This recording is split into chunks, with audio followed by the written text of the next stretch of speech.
Good morning, everyone. It's a real pleasure to be here with all of you this morning. Oh, goodness, I can see all of you for the first time. How wonderful is that? Oh, it's nice to have a little bit of light. I apologize for the snow. Colorado decided to Colorado on us this morning. So welcome to the annual State of the City. As you all know, the State of the City is more than just a speech. It is our opportunity to look back at the past year, what we accomplished, and also where we're going. So we're going to get started this morning, but first by welcoming a handful of new faces. I want to welcome our newest City Council member, Brad Rupert. Hi, Brad. Brad has been appointed to the seat first held by now Representative Lisa Ferre in her newest role. We'll get to you in just a minute, young lady.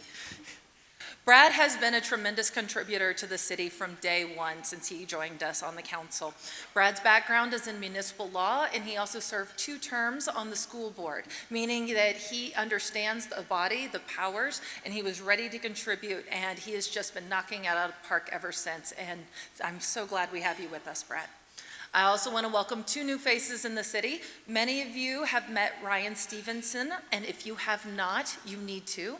Ryan is our newest director of Vibrant Neighborhoods and Community, or Vibrant Community and Neighborhoods, excuse me. And Ryan has just been an exceptional contributor to the team. He understands parks, he understands trails, and he is just innovating, and we are so excited to have him with us. And in addition, Carrie Briscoe. Many of you know Carrie already. She spent 8 years as our Deputy Director at Urban Renewal, and I am very excited to announce that she is our new Executive Director at Aura. I look forward, yes. I look forward to seeing what we do in this next generation under Carrie's leadership at Aura. And finally, Representative Ferre, no longer Councilmember Ferre. It's not a goodbye, it's just a hello in a different role. We are so excited for Lisa. She has joined us at the State House to be our representative there, and she's already been knocking it out of the park. Her first bill was signed by the governor last month, and she has another one coming soon. So congratulations, Lisa. She's got a lot of great work in the works there. I also want to recognize some new faces in the audience today. We have students with us. If you are a student, I would like to ask you to stand real quick.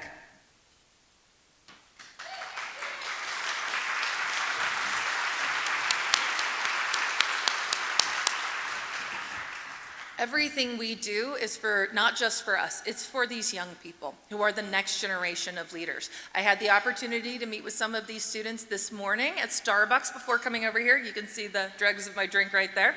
And so the future is bright, and I'm excited that they are here with us, learning and growing with us.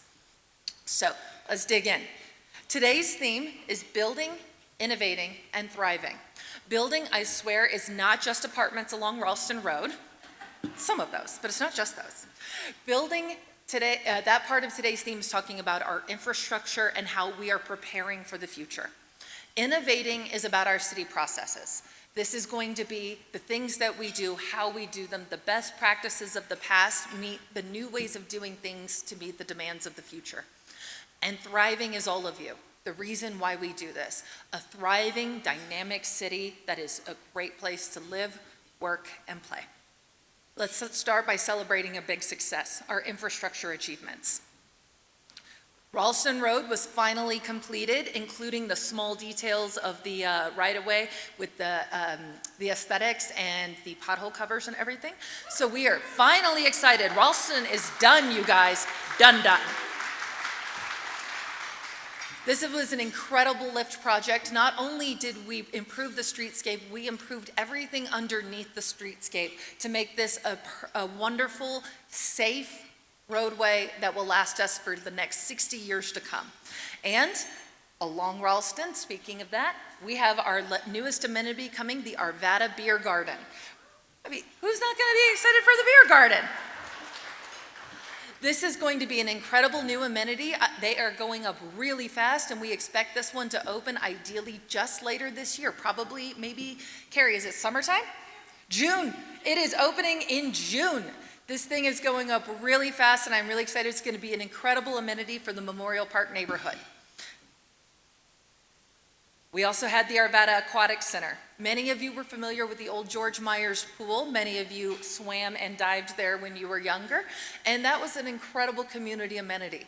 It was a lot of work and a huge partnership with our partners at Apex and at the school board, but I am so excited to announce that we opened this last year. It is one of 2 competitive diving facilities in the state, premier, LEED certified silver, and it is, silver, and one of the most beautiful, beautiful diving facilities in the entire state of Colorado. This will serve our students and our seniors and our entire general public for decades to come.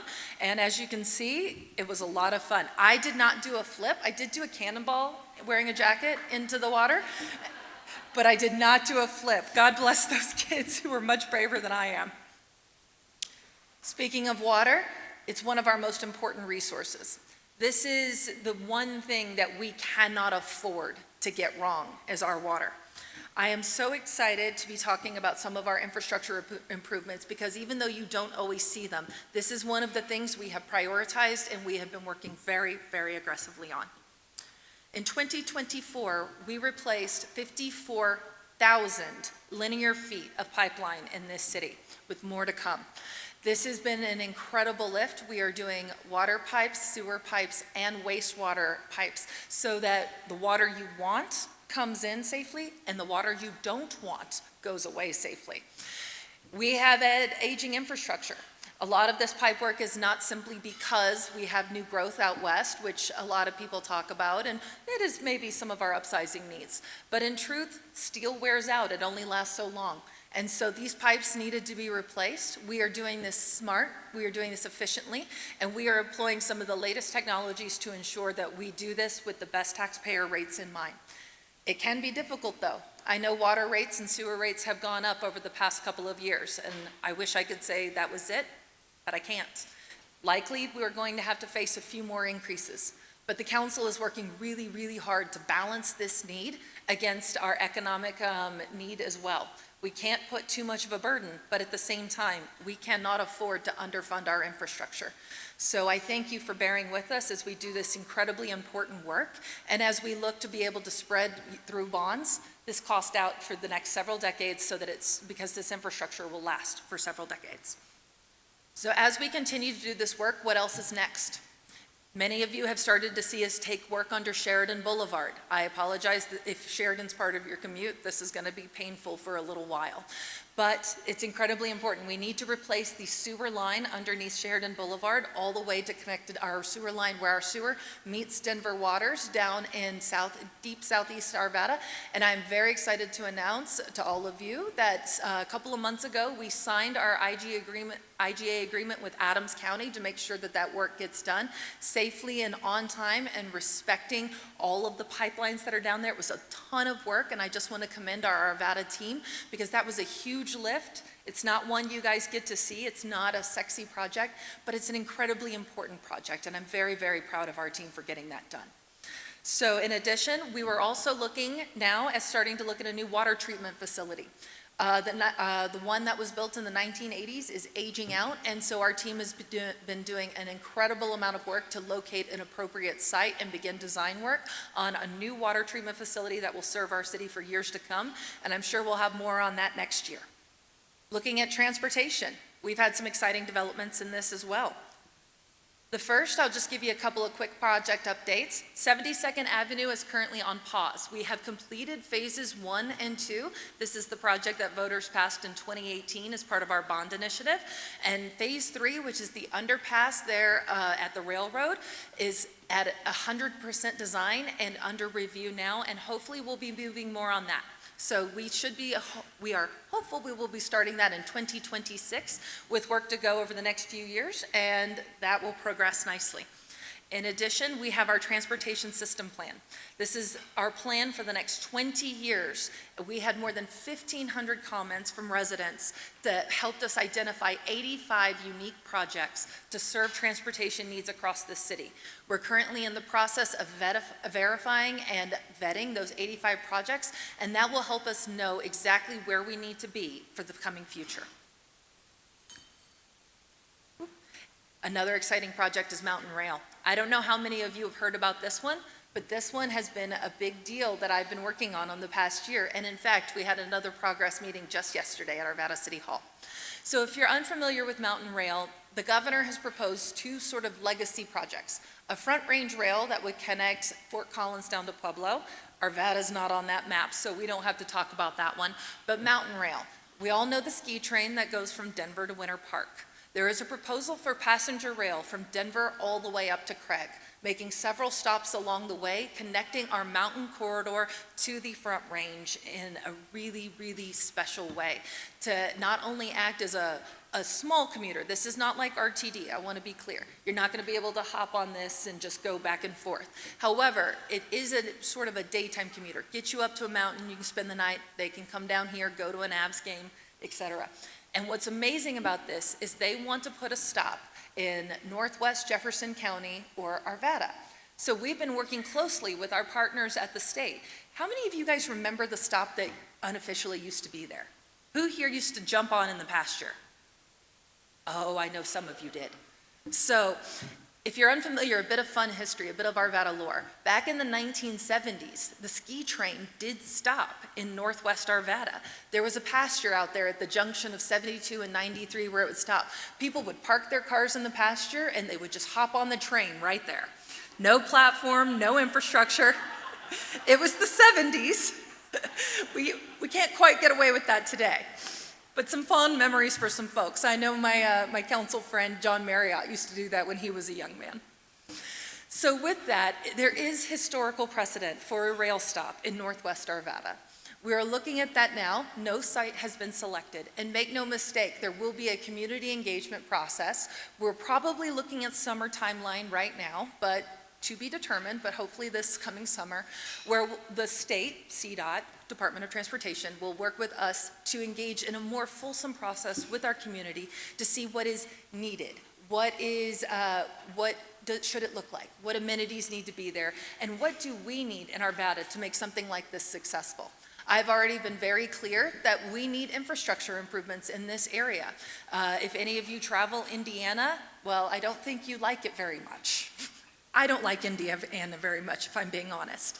So we're looking at that. Right now, we are engaged in an environmental study with the Denver Regional Council of Governments on what improvements on Indiana would require environmentally. And that's the first step in any potential improvement project. So I'm very excited to say that while it's not going to be a fast project, we are looking at this and we are taking this very, very seriously to make sure that our infrastructure meets the needs of any new increased demand, such as a rail stop.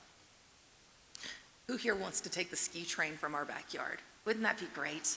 Street maintenance. So I gave you a little bit on Indiana, but it goes across the entire city. I'm not going to lie, you guys, this is not going to be a pleasant one. So street maintenance, Arvada's roads have been chronically underfunded for decades. The City Council has been taking this very seriously. We have instructed the city leadership for any new revenues that were not budgeted to be applied into our streets fund, at minimum 50% of those. But as you can see, we have a ways to go. Arvada's streets are the 5th worst in the state of Colorado. We are the worst in the Denver metro region. This is not something that should brag about. This is not something that's okay. But Arvada has 1,500 miles of lane road. That is a lot. For perspective, Lakewood, which has tens of thousands more, I think they have about 40,000 more people than we do, they don't have as many roads as we do. Westminster doesn't have as many roads as we do. We're a very large city, more than 40 square miles. And so with that comes a lot of responsibility on our roads and a lot of wear and tear here in Colorado between our harsh summers and our harsh winters. So this is a priority for us. We're looking at it, and I'm sure you can expect more in the future. It's going to be a hard conversation that we have to have as a community about what our priorities are, but we're committed to having it with you. But that doesn't mean we're doing nothing. As I mentioned, the council has instructed that 50% at minimum, 50% of all new revenues go to the roads, and we are making progress. We've filled nearly 4,000 potholes in 2024, more than 200 miles of lane road repaved, and more than nearly 400 sidewalk ramps replaced. This is important because this is our ADA access, and we know our sidewalks are in bad shape as well. So we're working on those. As we get to the roads, we like doing both together to improve that infrastructure at a singular time.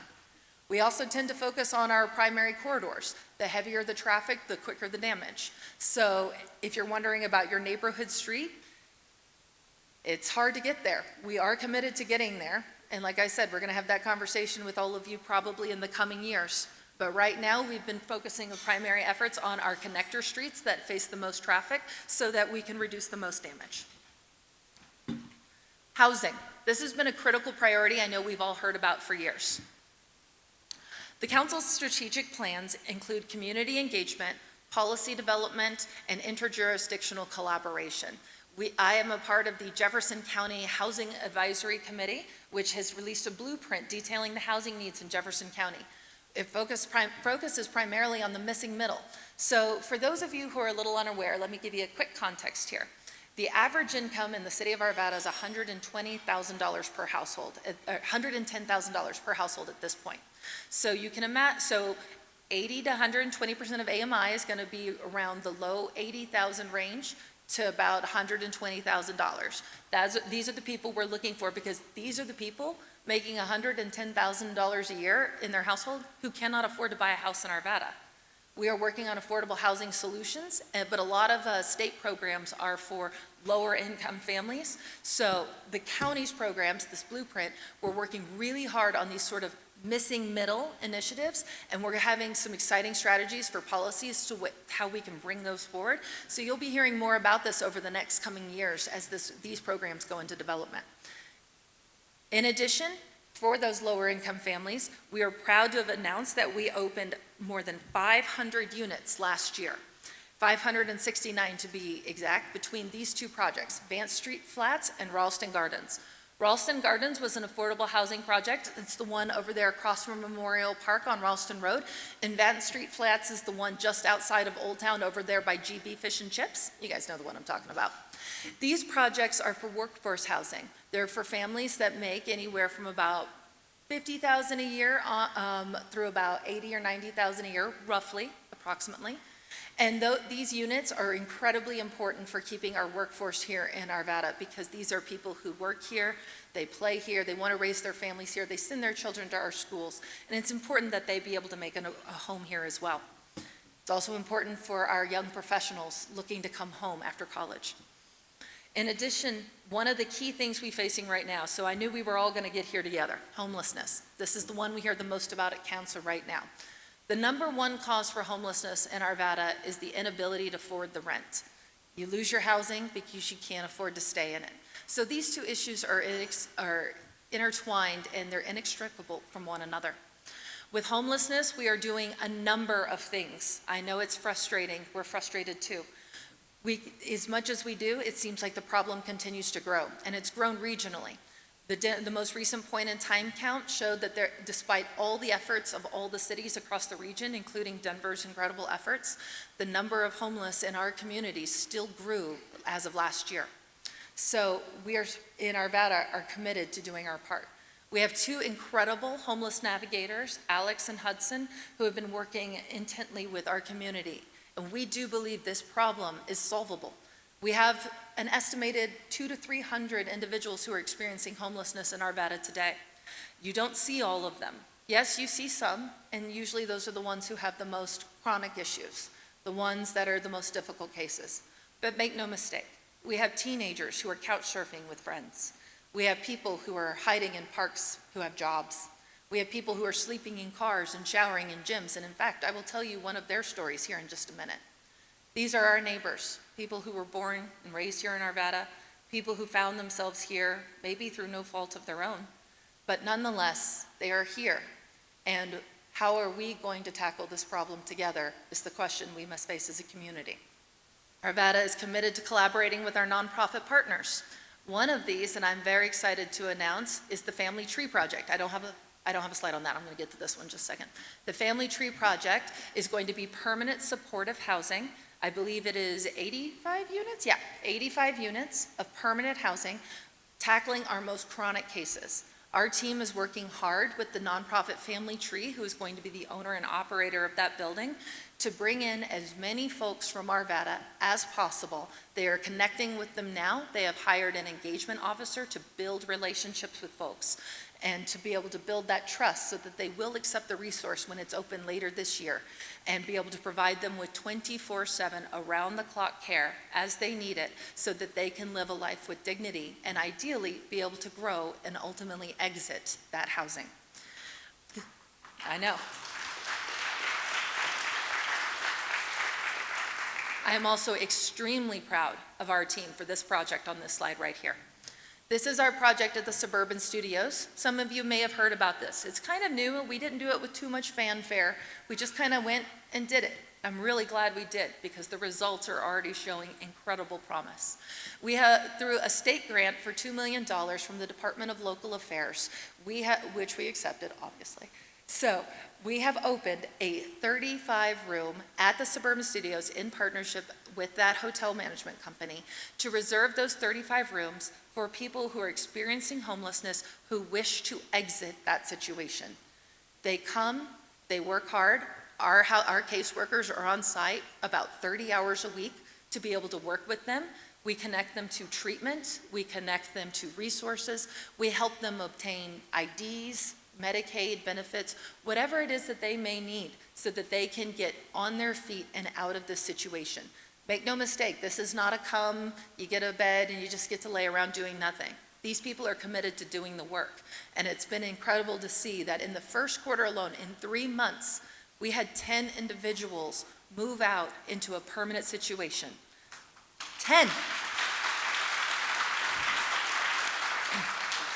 We have 55 people who have been enrolled in the program so far. That's more than, that's 20% roughly of people that in 3 months have reconnected with families and moved back home, who have moved into a permanent apartment or have moved into a treatment because they need a little bit longer, a little bit more help.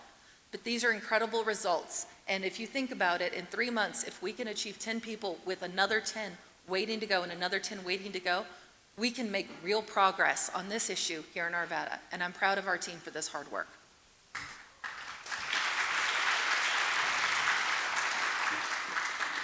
Quickly, I'd like to put a human face on this, and I actually personally requested this slide because I think it's really important to tell some of these stories. Why do we do this work? Now, I know the people in this room tend to be a little bit more involved already, but this can be a hard issue, and frankly, it can be one that's a little dehumanizing. These are 2 of our success stories right here, Robert and Charmaine. So Charmaine found herself in Arvada when she came here to buy a car. She lived in New Mexico, she had ties to the reservation, and she came here to buy a car on Craigslist. And she did buy the car, nice and easy.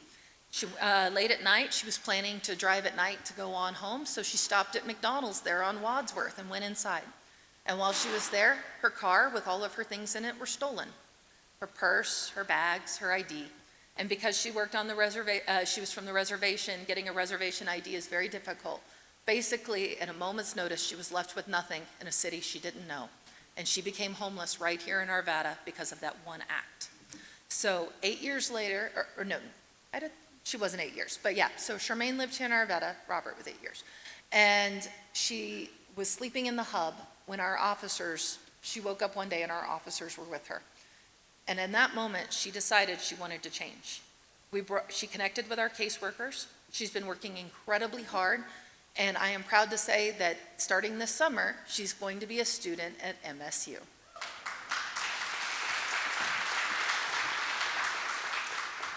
Charmaine has applied for more than 300 jobs and not been able to secure one.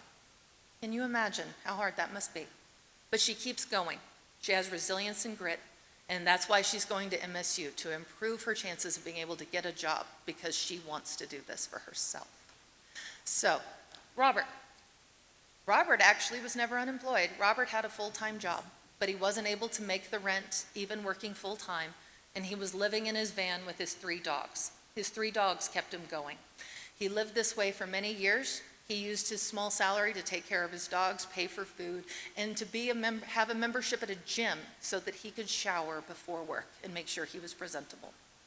Robert lived this way for several years before deciding he really couldn't do it anymore, and his dogs deserved better. They were his reason for being, and I know we are all dog lovers in this room, so we get it. So Robert connected with our case service workers, and because he was a veteran, he qualified, he didn't know this, but he qualified for Veterans Assistance Housing, and within 2 months of working with our caseworkers, has moved into his own apartment at market rate and should never be homeless again.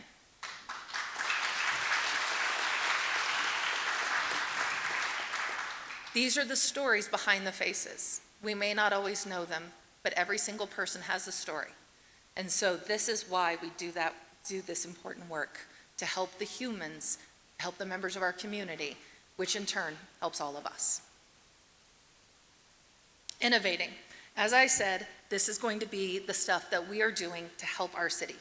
The new processes, the new ways. Technology has come forward and opened up new doors we never thought possible. First, we have facial recognition technology. While that seems like it might be something out of a sci-fi movie or maybe a little Big Brother-ish, don't worry. We use it very responsibly. All civil rights are respected. But this has been a tremendous assistance for us. It has helped with interjurisdictional collaboration for safety and security when people are crossing boundary lines, maybe wanted in Aurora or Denver, but come into Arvada, we're able to find them quickly. It has also helped us improve efficiency, helped us improve accuracy, and we are able to better find missing persons as well. So this has been a tremendous, tremendous assistance. In addition, our new flock cameras. We had a big ceremony with the governor earlier this year introducing some of these into our city to improve safety and security. These have been incredibly useful in helping us find stolen cars, also in finding missing persons, and in identifying criminals who may otherwise be eluding the authorities and helping us keep our community safe. Other big improvements we're making here in the city, we have introduced our very first climate action plan.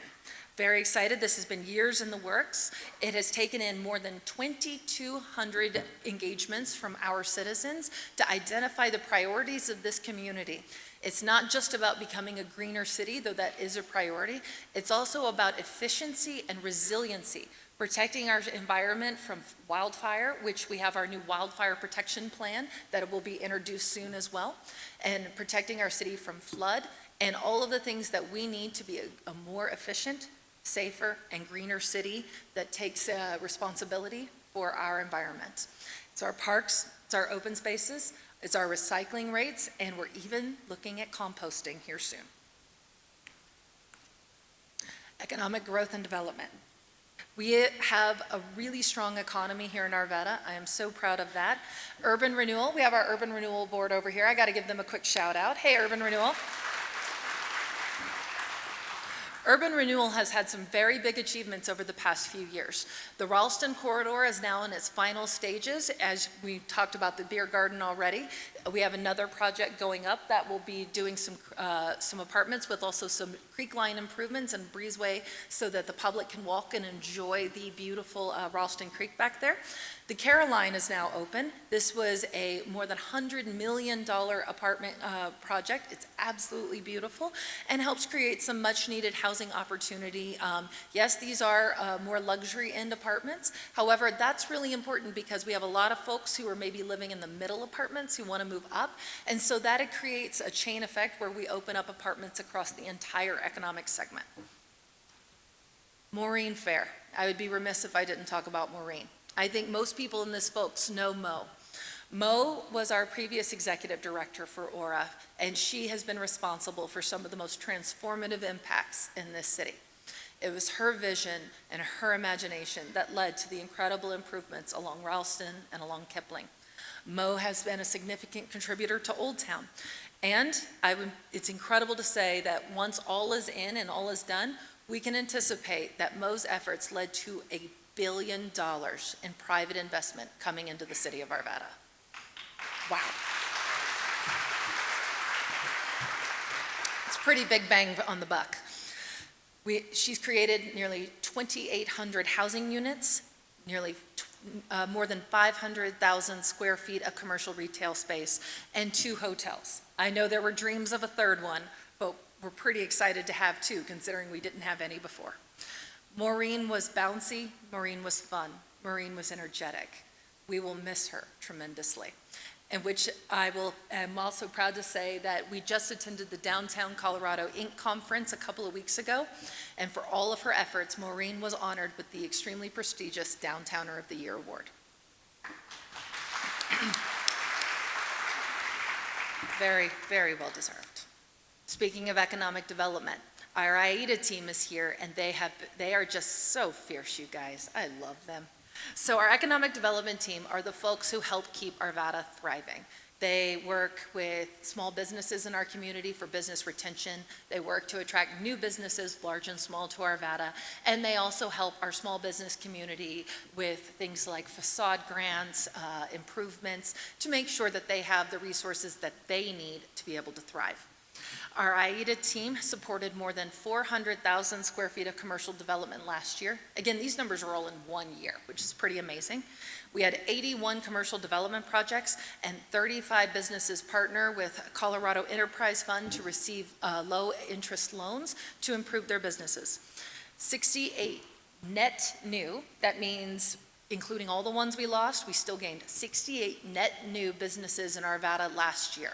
Even though the economy may be facing significant headwinds, we are very, very well positioned here in Arvada to weather that storm because of the thriving business community that we have. Oh, and the chamber, like our host this morning. The chamber plays an incredibly important role in all of that, and I'm so proud of the collaborative partnerships that we have to make everything thrive. And speaking of business opportunities, one of the biggest ones in this city's history was announced last year. Quantum Commons, our new technology hub. Some of you may have heard of this, some of you may not have, and most of you are probably going, what is it? Well, we all asked that question too. So I'll give you a quick rundown. Quantum technology is the technology of the future. Right now, everybody's talking about AI and all of its transformative impacts. Quantum is the thing that's going to make AI look silly. It's going to make it look like child's play. Quantum is the basically, if you ever saw Ant-Man and Quantum Mania, I can't believe I'm quoting Ant-Man right now. I really can't. But they kind of got it right. So remember, they get really, really tiny, and there's like a whole nother universe below ours. That's apparently kind of true a little bit. They Hollywoodized it, of course. But essentially, it's working at the subatomic level through extremely cold temperatures to suspend the laws of time and space. And when you get in there, you're able to do computing efforts in a way that is currently unfathomable. A math problem that would take us 1 million years with the technology we have on hand right now could be solved in minutes with quantum technology. And this is what they're going to be investing in Northwest Arvada. This is a project announced with the School of Mines, CU Boulder, and the state of Colorado with federal funding from the CHIPS Act, $40 million in federal funding. They're working now to build it. They're working pretty fast, and our team has been working pretty fast to keep up with them. So this building, don't get me wrong, we've all heard this crazy number of 10,000 jobs. There's not 10,000 jobs going in here. Right now, we're probably looking at a few dozen of researchers with Clean Lab, but it has the ability to potentially spark private investment, which we heard earlier can bring a lot of transformation and a lot of growth, but in really, really good ways. So we're excited about what's happening up there with Quantum Commons, and we challenged our team to have to rise to meet it when this got announced. And how are we doing that? The Bloomberg Harvard Leadership Innovation Track. Some of you may have heard or seen the news article that I was selected to join the Bloomberg Harvard Mayor's Leadership Initiative earlier this year, or in 2024. So that program is going to be winding up this summer, but it's a really, really cool program. 38 global mayors participate. You have to be invited to join. And you learn about leadership strategies, developing your city, learning from one another. It has been absolutely incredible to learn and meet my peers from Seattle and Philadelphia and Utrecht, Netherlands, Hobart, Australia. It's been frankly wild. And one of the key things out of this was they had 3 different tracks you could be a part of: collaboration, data, or innovation. I think we collaborate pretty darn well in this city. I do. I also think we use data quite well. Innovation, yes, we're innovative, but this seemed a pretty natural track for us as we have some of these big, hairy grizzly bears we needed to tackle. And Quantum Commons came up at just the right time. So we were like, well, let's do that and see what happens. So some of our best at the city from all different departments were put together on a team. They've taken time out of their busy schedules, worked longer hours. It's been an incredible amount of work, but it's been an incredible result to see what's coming of it. We are prototyping new ways to engage the community so that we can tackle big projects like this with you instead of for you. This is going to be a whole new way of looking at things and anticipating challenges and trying to solve for the right answers with all of you before those questions even get asked. We've been tackling this with Quantum Commons as our test subject, as our test case, but it is not the end of the road for this. It's going to be an entirely new system, and I'm incredibly proud of our team doing all of this hard work and trying to anticipate and figure out the needs before those needs get asked for. Which takes us into thriving, our incredible, incredible community. A few pieces I like to brag on. First is our parks. 96% of Arvadans now live within a half mile of a park. That's roughly a 10-minute walk. 96%, that's the highest percentage. We're still aiming for that 100, and I believe we're going to get there. We had 3 new parks open in 2024 to help us accomplish this. The first is Serenity Ridge Park over in South Central Arvada. This was done in collaboration with Red Rocks Community College. This is our first holistically focused wellness park in the city of Arvada. It's absolutely beautiful, and if you haven't been over there, I invite you to go enjoy, take a walk through the meditation paths, the Zen garden. You're gonna love it. Then I want to talk about Stanley Lake Library Trailhead. I don't think I have to tell you where it is. You're smart people. But this is a really important connection point for the Rocky Mountain Greenway that we didn't have before. So it's absolutely gorgeous, and I'm thrilled that we're able to bring this amenity to the community. And finally, the Garrison Garden Paseo. This is an important project that has done more than I think meets the eye. This project is just to the east side of the Arvada Gardens, as well as that affordable housing project I told you about, Ralston Gardens. It was an urban renewal project. It's a linear park, which is a little bit different. It's a connector park. It's designed to connect the residents of Arvada Plaza neighborhood through to all of the amenities on Ralston Road, so that rather than have to get in their cars and drive all the way around just to go 2 blocks to the north, they can walk through a beautiful park with a water feature or there we go, inside joke, sorry. And it will be absolutely stunning neighborhood amenity, connecting these neighborhoods with green space and helping people get out and stretch their legs. And I'm very pleased to announce that at the Downtown Colorado Awards, this won the Placemaking Award for Large Cities.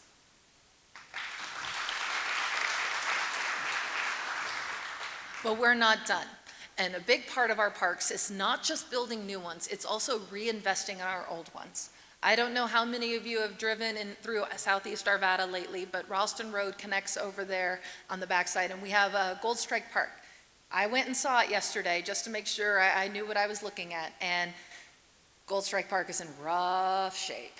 It's in real rough shape, you guys. Which is why I am so pleased to announce that we were one of 2 cities in the entire state of Colorado to receive the largest National Park Service grant in the United States, $7.3 million.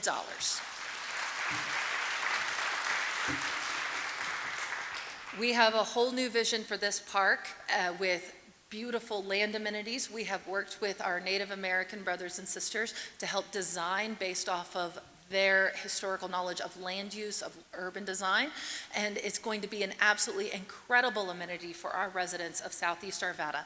And in addition, what you don't see on this slide is in March, we were announced as the recipients of another $750,000 award, so bringing the total award for this park investment to $8 million. That's not out of your pockets. So thank you to Great Outdoors Colorado and the National Park Service for believing in this project and giving us the resources we need to get it done. Community engagement. I've already talked a little bit about this, but we had record-breaking engagement with residents last year. This is incredibly exciting. We've done several new projects, including 30 students participated in a teen police academy that we did in conjunction with Westminster. We also had 800 pounds of citizen volunteer surrender of drugs in our 2 different drug take-backs. And we had 25 safety classes last year engaging with our police department. The waiting list on those is long, so definitely do sign up. We'll be doing more. But this has been absolutely incredible to see that we also had a record year of volunteerism in Arvada. We had 171 neighbors participate in our Snow Buddies program, serving 200 seniors and disabled residents who can't shovel their own snow. I would personally, this is just me, I would personally love to see it go to the mowing as well for summertime. Snow and mow, that's what I'm calling it. So we've also had service projects such as a community paint day for the Garrison Street underpass and Flower Street Folks neighborhood group, and volunteering is really our greatest strength in this city. You know, I get to hold a gavel and they give me a microphone, but I will say the greatest superpower anyone in this city has is the ability to serve others. It's the ability to get out and do something that helps, and each and every one of you in this room does that, and I am so grateful for it. We had 3 new updated mural projects. One of our key priorities is beautifying around our city. This takes things like underpasses and sidewalks and our trail space, and with a little bit of paint and creative design, we're able to activate these spaces in a whole new way and breathe whole new life into them. I will say these are some of the best emails I get. They begin, so I've never emailed the city before, but I love those emails because generally when they come on and they say, I've never had to email the city before, but you painted my walking path and I absolutely love it. Thank you. It's incredible, and it shows how when we do just a little bit, it goes such a long way to reinvesting in our community and making people happy about why they live in Arvada. Our public safety and excellence in law enforcement. This is where I get to brag a little bit, and I'm so glad I do. Y'all, we have one of the best law enforcement agencies in the entire nation.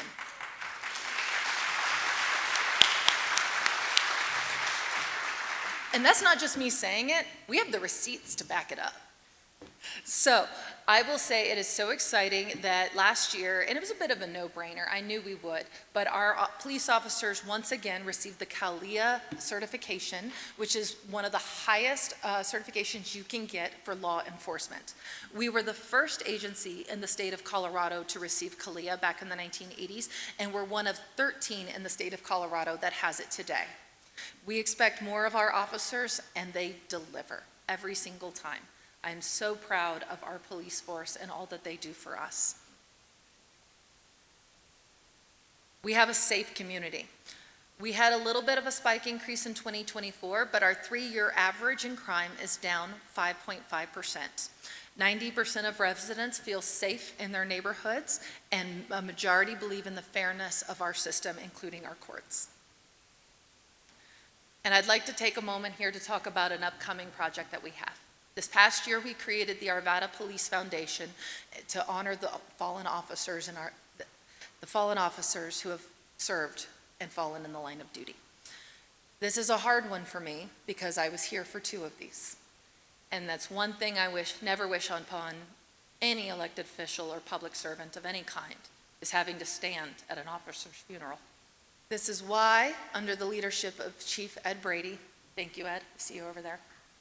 Yeah, he needs one.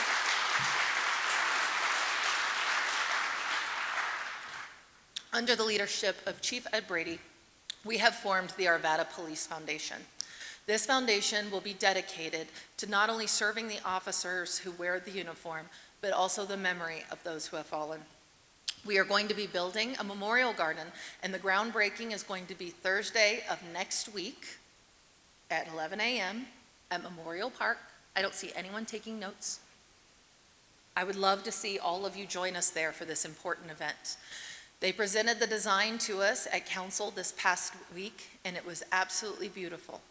This park will honor the fallen officers who have died serving our city. And it will also give a space to reflect, to remember, and to envision what comes next in our community, the past, the present, and the future. It will be absolutely beautiful, and I am extremely proud to say that we have been getting this done. And if you want to be involved, you can come out next week, and you can also contact our police department about how to support through the Police Foundation. It'd be really awesome if you did. And our legacy, because I know we're running a bit close on time, so I want to get us through. So we've had a big year here in Arvada. Last year was our 120th anniversary as a city, and this year, 2025, we have had things to celebrate. We have the Arvada Chambers, 100 years, celebrating 100 years. I believe most of us were here in February when we had a big party in this same room. I wore that ridiculous newspaper thing. Oh my God, that was terrible. I'm never doing that again. But this has been awesome. I just want to take a moment to commend our Chamber of Commerce for how incredible they are, the leadership they provide in this community, and how they dig deep. You know, most chambers look just at the business interests. They kind of stay a little bit surface, not ours. Ours looks at the intersectionality of all of it, ways to lift people up, and how does the business community have a role that it owes to the larger community. This is an incredible Chamber of Commerce, and I am so, so pleased to say that at 100 years, it's going strong and it's greater than ever. In fact, it's now the greater Chamber of Commerce. Later this year, we will be celebrating the 100th annual Harvest Festival as well. The Harvest Festival is the longest still operating festival in the state of Colorado. It's the first one to turn 100. I'm really excited for it this September, and I can't talk about it, gosh darn it, but news will hopefully be coming soon. Speaking of the future of 2026, we have the 50th anniversary of the Arvada Center for the Arts and Humanities. They have announced their 50th anniversary season, and oh boy, is it a big one. If some of you have little girls, Frozen is the Christmas show, you guys. We are one of the first theaters in the entire nation to be given the rights to perform Frozen now that it's off Broadway. There are other big shows such as Romeo and Juliet, as well as Come From Away. So get your season passes now before they're sold out. It's going to be an absolutely incredible season at the Arvada Center. Next year, we will also be celebrating our 150th anniversary as a state and our 250th anniversary as a nation. So we're gonna have to do some big things. With this, we have just formed a new committee, or we are within the city team for planning, and we are looking for citizen volunteers who would like to help us plan celebrations for next year. So if you're interested in joining us, please email me and I will get you connected to our team to be a part of that. Gotta make it cute. And with that, I would like to close quickly just talking about our people. This is an amazing city. It is one where, you know, I think everyone talks about how great the people are in their city. Everyone believes their community is special. But I think ours truly is. In our community, there is just a sense of place, a sense of home. When I go outside and I talk to people from other parts of the state, what I always hear is they always go, oh, Arvada's one of my absolute favorites. You know, I'd love to live in Arvada one day, or I'm thinking about moving to Arvada, or if I didn't live in my city, I'd live in Arvada. I'm telling you guys, they don't hear that in many other places. This place, people get a little crazy about Arvada, and I mean, I'm one of them. We love living here, and it's true. Arvadans are insanely proud of Arvada. And so why is that? Is it because of our incredible parks and trails? Part of it. Is it because of our beautiful historic old town? Absolutely part of it. But I think it's more than that. It's each other. It's the way we invest in one another, the way we invite one another out. There's a sense of division in the nation right now, I will say. You know, people don't feel as connected to one another, and that leads to all of the sort of challenges I think we're chronically starting to face. But when we join together, when we support one another, when we build that sense of community that we have here right now, that's when the things start to get better, when we feel connected, when we feel involved. So that's my ask to all of you today, to stay involved, to stay connected. Join us for planning the 260th anniversary. Join us in painting the murals. Join us in picking up the litter. That cleanup's coming up in just a couple weeks, by the way. So join us. That is my ask to each and every one of you today. As we look forward, it may be trying times in the national level and in other places, but it doesn't have to be here, not when we have each other. And so with that, thank you very much for coming today.